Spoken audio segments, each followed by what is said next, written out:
In this video, traders, we're going to ask the question, can you rely on spread betting and CFD company price feeds? Stay tuned. Hey traders, warm welcome to you. All right, so it's an objective opinion based on my experience over the years trading via spread bet, via CFD. I've traded futures, I've traded direct on the exchanges, I've pretty much traded all the products. And actually at the moment, I kind of pick and choose the venue that I execute depending on what I'm doing. You know, I have a direct access account to go direct to the market if I need to for whatever, if there's a strategy that requires that, or a product that they don't offer via a spread bet, I trade via a spread bet as well. I don't use CFD so much actually, to be fair, because of I think that spread bet and CFD, there's no real reason, especially UK based, to use a CFD if you can access a spread bet.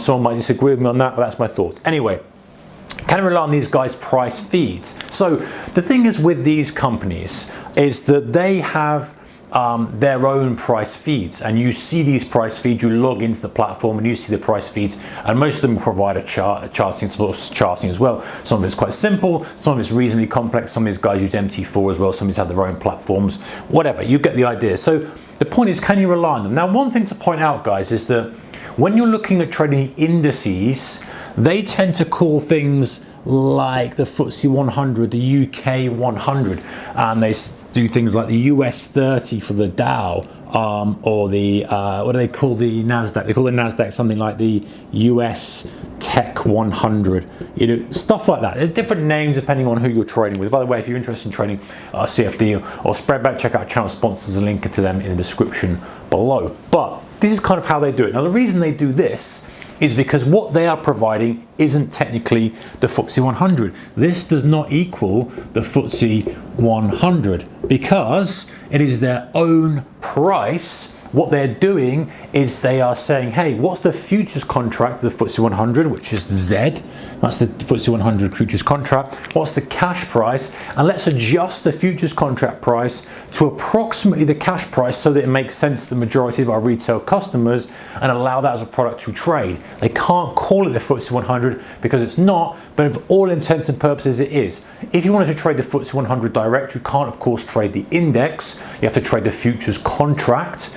So you go to the futures contract, that's going to be a different price to the index because the futures are just made up of different pricing structure. And if you want to go and check that out, I've done a video where I talked about how that works and from month to month and roll, etc.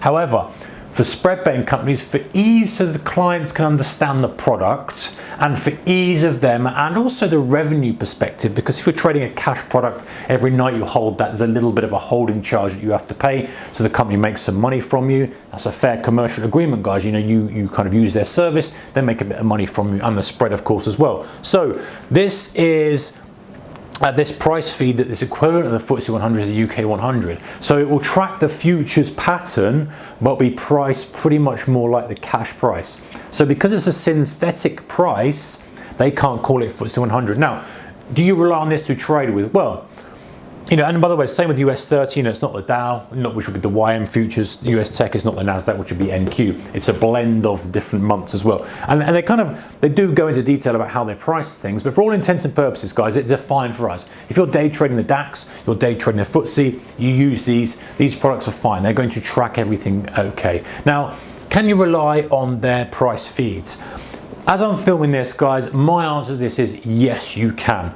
If I was filming this 10 years ago, maybe, well, definitely 15 years ago, my answer would be no, because the technology wasn't there. You have all sorts of erroneous prices, you've had all sorts of problems. I used to have orders cancelled on me. I used to kind of be on the phone to my broker all the time, talking about this order was filled here. It was a mess, it's just horrible. You know, and fast forward to where we are now, it's slick, it's good, price feeds are good. Now, so my short answer is yes, you can rely on them. However, I do recommend that if you're serious about trading, you have another charting provider that's a separate direct feed from the exchange. So in other words, if you're trading, if you like to trade the FTSE 100, if you like to trade Apple, you like to trade natural gas, you like to trade crude oil, then use the actual exchange pricing and do your analysis and trading from the separate charting package if you're serious. Now listen, if you're a casual swing trader, you don't need to spend the extra money. This is absolutely fine. The charting provided with many of these providers is fine.